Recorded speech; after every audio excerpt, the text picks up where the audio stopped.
Hey, welcome to ProCalcs University. I'm Tom Platania, and thanks for clicking on the link to find out more about SEER2 and how come January 1st, 2023 is going to be one of the biggest changes I've seen since I've been in this industry, which is over 30 plus years. 1987, after I got out of the Army military, I went and started working for a company up in Vineland, New Jersey, and from that point to now, I've seen changes, and we've had some pretty big changes, but I really think that this SEER2 is probably, in my opinion, probably one of the biggest changes that I've seen come to this point. And it's because it's requiring every single solitary piece of equipment in the industry that is part of the criteria that you're going to see here is going to change. And all the manufacturers are having to retest and recombine things and come up with new model numbers and new uh, rating numbers and things of that nature. We're going to go over all that today and help to educate you on what you need to know about SEER2. And if you're an architect or a builder, it's going to be very important for your homeowner, as well as if you work directly with the HVAC companies.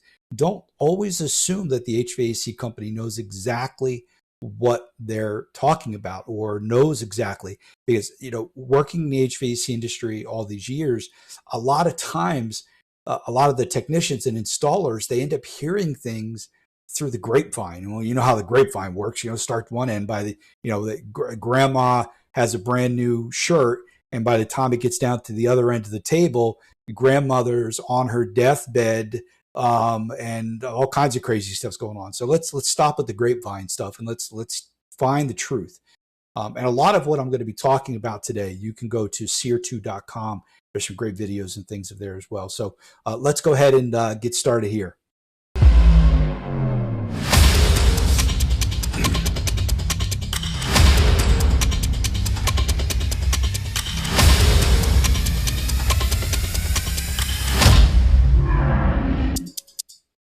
Okay, so SEER2.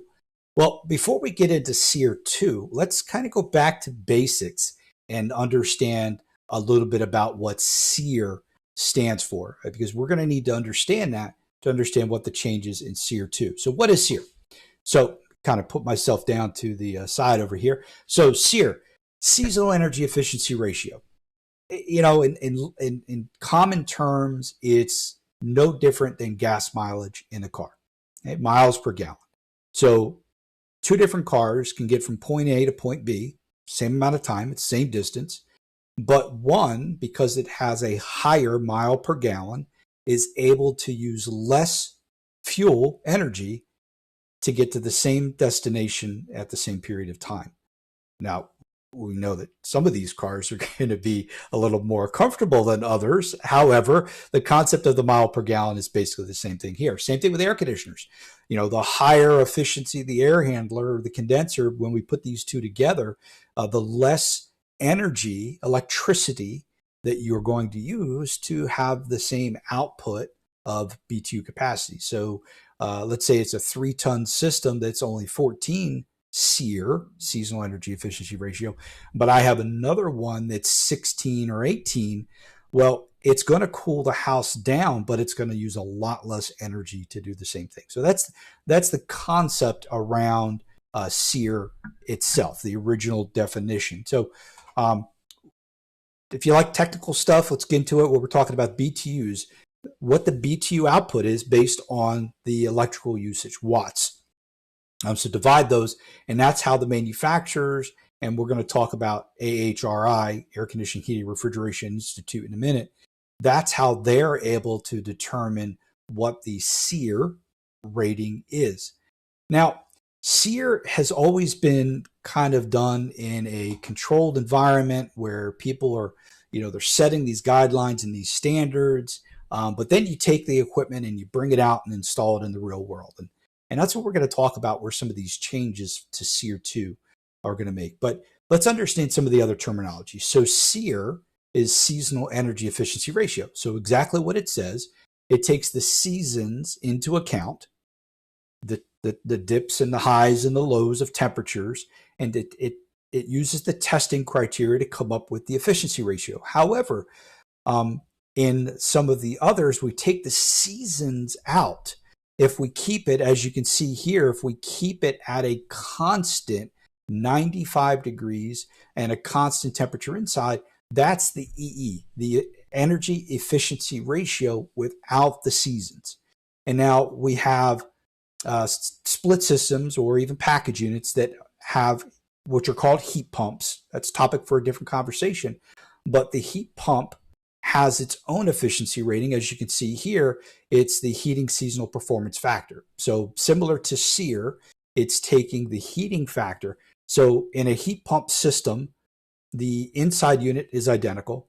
The outside unit, what it does is using a thing called a reversing valve, is it actually reverses the flow of refrigerant, and instead of pulling heat from inside the house and dumping it outside to create the air conditioning effect, we're now taking heat from outside and bringing it inside to heat the home. And that's what a heat pump does. And it's probably one of the most efficient ways to heat the home down to a certain temperature. So those are the things that are also part of this SEER2, EER2, or HSPF2 that we're going to be talking about.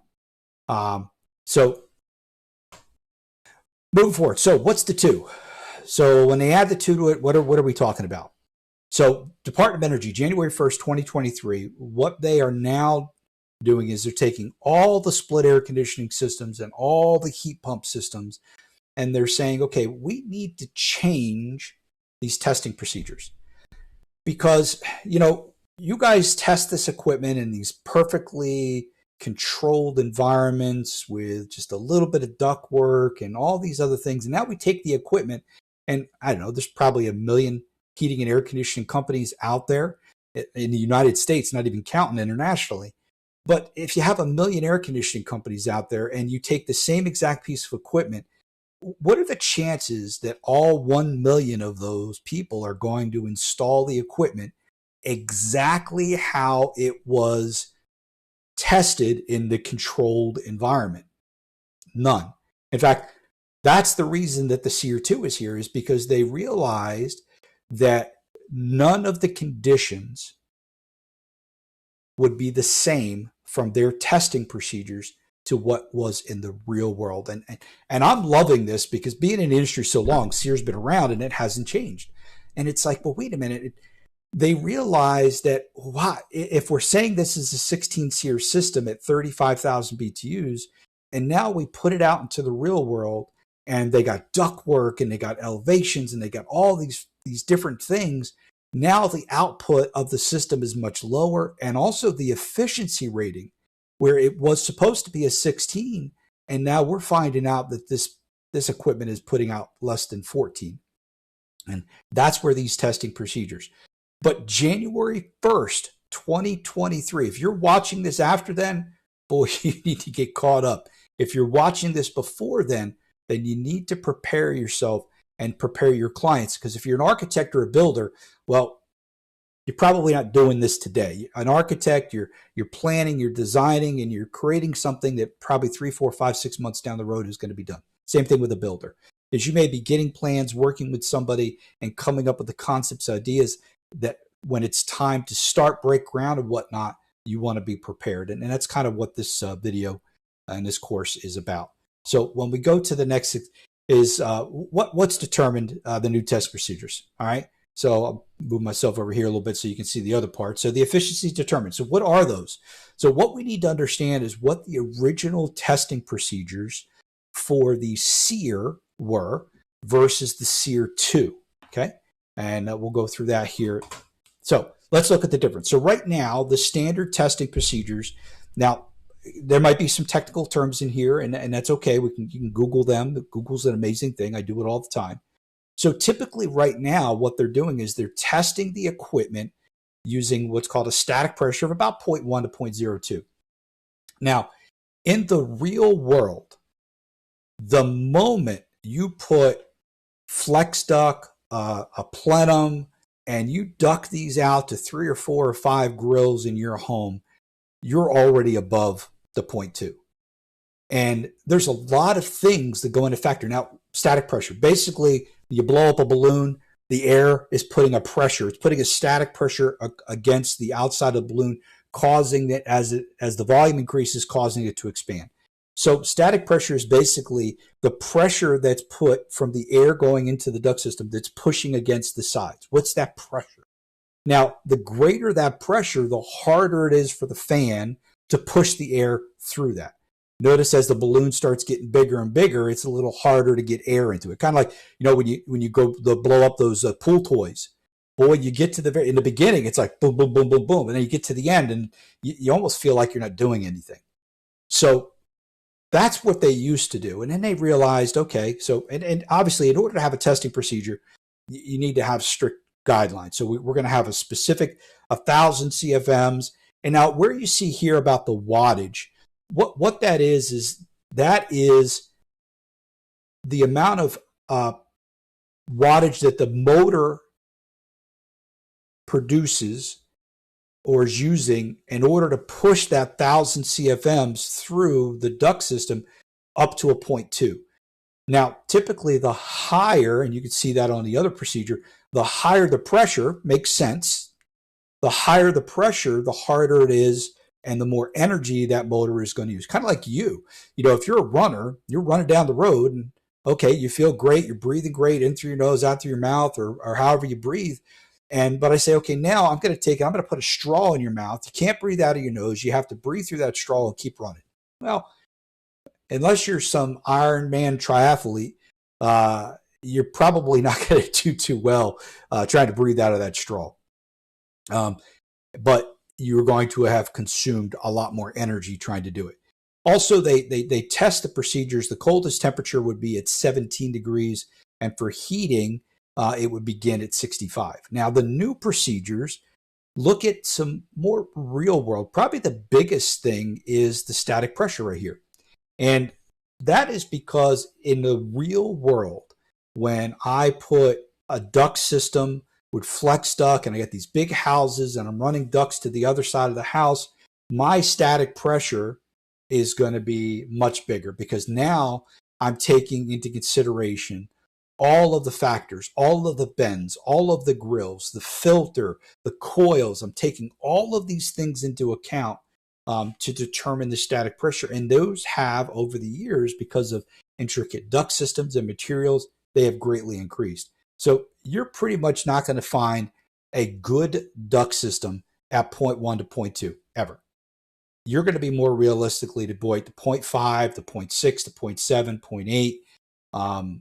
It can get up there. I mean, we've designed some serious duct systems in homes that are well up into the 0.8, 0.9, which forces us to go with a different air handler, like what they call a variable speed air handler, that has a more robust motor that allows it to push at a higher static. Some of your air handlers from manufacturers cannot go above 0.5. That's what their rating is. 0.5, 0.6, that's it. Anything above that, the motor is just going to free spin or it's going to burn out because it just doesn't have the ability. It's like trying to tow a tractor trailer with a Yugo. I don't know if you even remember what the Yugo was, but that's gone now, but it just isn't going to happen. So the testing procedures have changed. The coldest is now down to 5 and the heating is beginning at 55 degrees. So that's kind of the basics of the testing procedures and how those have changed. It's real world. And I love this concept because if we're going to create something and we're going to spend all these testing procedures and then we're going to put it into the real world, already knowing that it's not going to function the same, then it's worthless.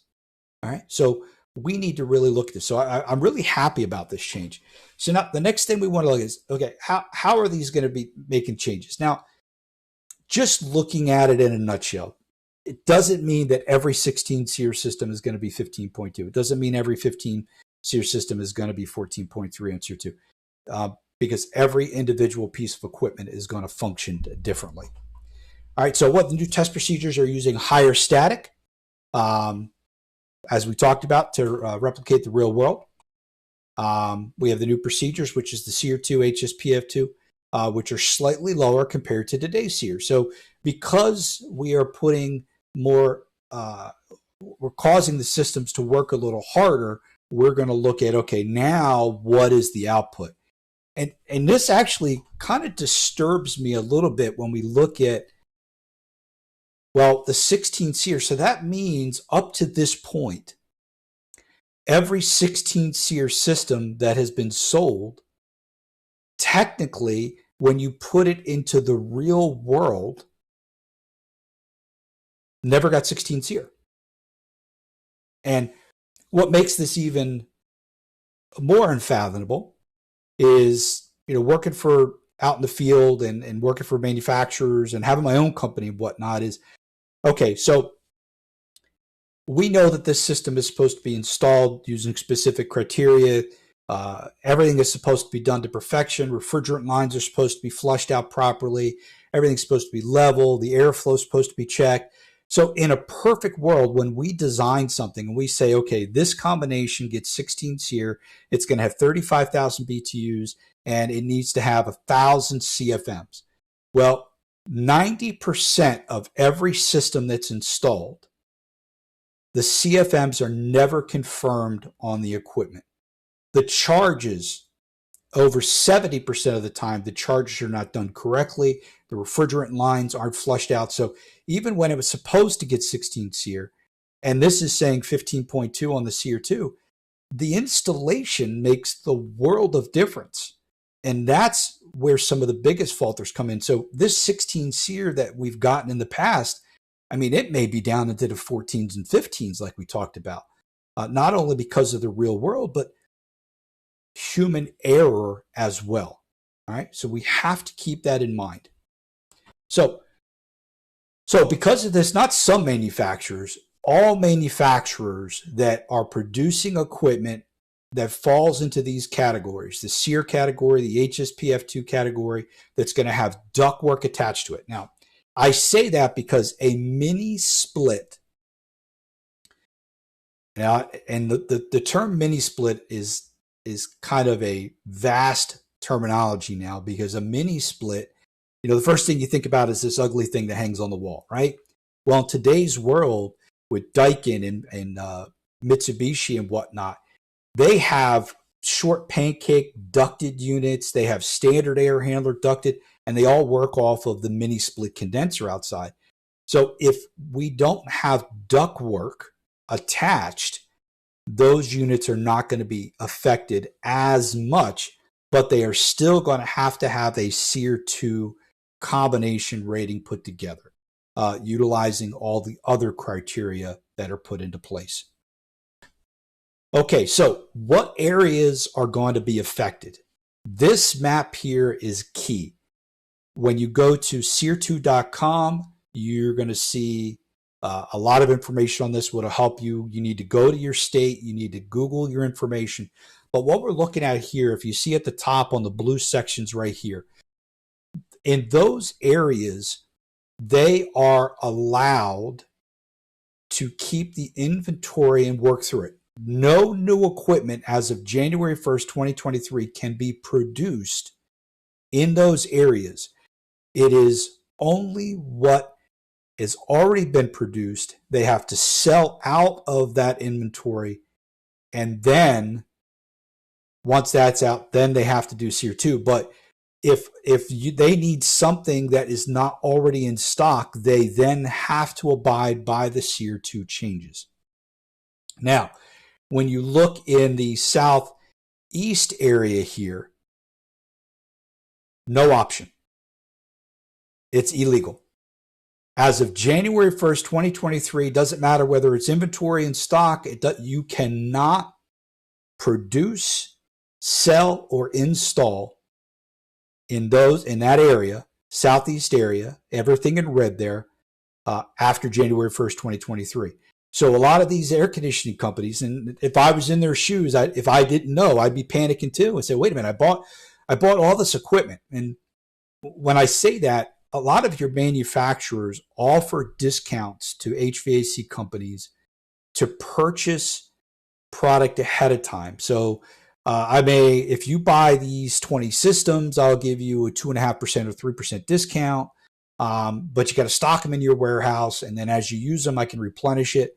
Well, if I'm stuck with this as an HVAC company and I haven't prepared, I didn't find out about this ahead of time, my manufacturer didn't tell me ahead of time, or whatever the case may be, I'm going to be stuck with this equipment, and I legally cannot install it, sell it, or anything.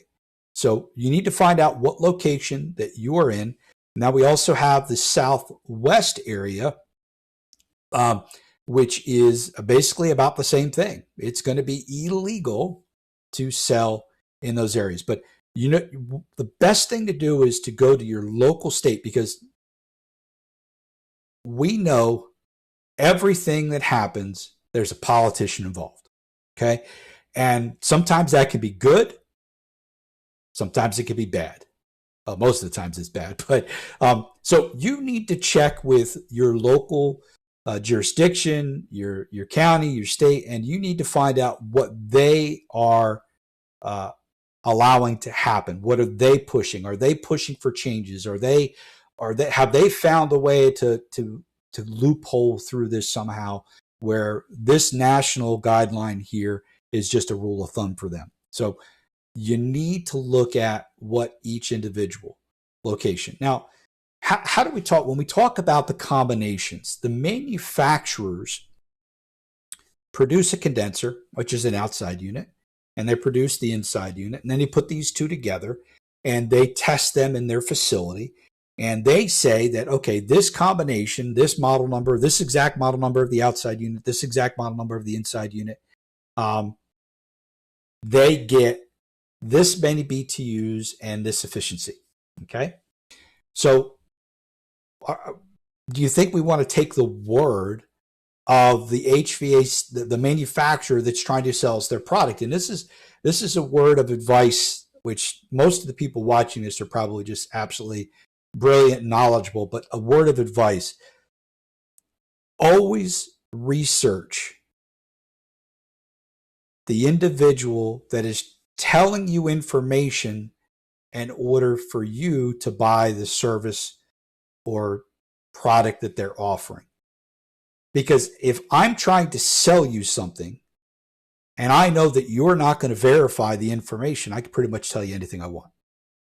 And you're going to think, well, he's a professional. He's got licenses. He's got his name on the, wow, hey, he must know what he's talking about. Well, that's kind of like getting pulled over in a traffic stop, and you're in a residential area and you're doing 65 miles an hour. Well, you're not, regardless of whether there was a speed limit sign there or not, you're supposed to know that residential areas, some are 25 or 35, but not 55 or 65. So you can get yourself in trouble. So make sure that you educate yourself. But so what happened is, as the manufacturers put these combinations together, we need to have another party that comes in and says, I need to verify that you say that air handler and that condenser, putting them together with these test criteria, gets this SEER rating and this capacity. So what has helped with that is a site or an organization called AHRI, Air Conditioning, Heating, Refrigeration Institute. And what they do is they take all these combinations that all the manufacturers say, that no matter what it is, it could be one condenser with a tiny little model number change, and it has to have its own rating. So AHRI is the third-party company that then takes all of the combinations and retests them and then puts a certificate out. So when we look at this, we go to the site, and then depending on what equipment we want, let's say this is an air conditioning, I can go in, and this is a free site. So you go right up here to AHRI directory, right there. There's your link right there, and we can go in there, and you can go to the search, and you can put what model number outside I'm looking for, or even if I don't know model numbers, I can put the manufacturer in here. I can put what the capacities I'm looking for, SEER ratings I'm looking for, and it's going to pull up all the different combinations, and it's going to have a certificate of all those combinations. So they're basically checking in on the manufacturer to make sure you as the consumer are getting exactly what they said they were going to give you. And what will happen is when that is, it's going to then pull out a certificate that looks like this. All right. So it's going to produce this document. And with this document, you can keep it to confirm the model numbers of the condensing unit and air handler that you have. Now, this document is required by most building officials to be presented from the air conditioning company based on the equipment that they're installing. And this gets documented. And then when the building inspector goes out and he confirms that, yes, this is the model number on the condenser, and this is the model number on the air handler. And so these are the combinations. Okay. But here we're going back to this real world and the test procedures and whatnot. And I want you to kind of think about this. Is when I take, let's just say we take this piece of equipment, 4TTR 6048 train equipment, 16 SEER, mid-level, high quality air handler, TAM9. It's got all the bells and whistles to it. But if I install this South Florida, basically elevation 0, 95 degrees, 1,000,000,000% humidity in Florida. And then I take that exact same piece of equipment and I go all the way up to Washington and I install it. Washington State. Okay. Well, when I go up into Washington State, I'm at a different elevation. I'm at a different temperature. I'm different humidity. There's so many different things. The equipment is not going to work the same. But if I go by this AHRI certificate, this was done in a closed environment. Okay, so they have specific temperatures, no elevations, and all these things. So what has been created years and years and years and years ago, probably before I was born, or close to it, is a process called Manual S, as in Sam, which allows the manufacturers to produce ratings, efficiency, capacity ratings based on outside temperatures, elevations, humidity levels, things of that nature. And that is key because based on this certificate, it's saying that no matter where, all these regions that it has listed here, no matter where I install it in any one of those states, it's saying it's going to get 16 SEER, 13 EER, and that's the capacity that it's going to put out. Well, that couldn't be farther from the truth. Because if I install it in South Florida, it's not going to get 56,000 BTUs. If it gets 44 or 45, maybe. If I install it in Washington, it actually might get higher than 46 because of all the different. But the manufacturer produces, it's called extended performance data, but the manufacturer produces this in their documents where when we're doing a design for someone, we have software, but we also verify from the manufacturer that, okay, here's the outside temperature, here's the inside temperature, here's the humidity outside, here's the humidity inside, here's the elevation. And all these things come into consideration to tell us exactly that condenser, that air handler in that location, what it's going to produce capacity-wise. Not SEER rating, but capacity-wise. Because without installing the equipment, and after it's installed, then you go back to that formula, the BTU output based on the watts. If you use that formula that we showed in the very first one of the first slides, you can then determine what the efficiency, the SEER rating of that equipment is. You're going to have some equipment to do that, but there might be some of you guys out watching this video now that are pretty technical that could easily do that. So we want to take that into consideration. Okay, so that is the very important slide right there that we're looking at that you really want to make sure that you're aware of. Go to SEER2.com. It's a great website. Just type in SEER2 in Google and all kinds of things will pop up for you to help you better understand what's going on with the new SEER2 changes. Now, if you have any questions about this, you've seen this video, if you have any questions about this, make sure that you give us, you can email us at tom@procalcs.net, and we'll be happy to help you out. We offer some consultations, free consultations to architects and builders to be able to help you better understand. But just tom@procalcs.net, I have an entire team of designers and ladies in the front office. And, our company is 100% virtual. So we have people that work with us all over the world.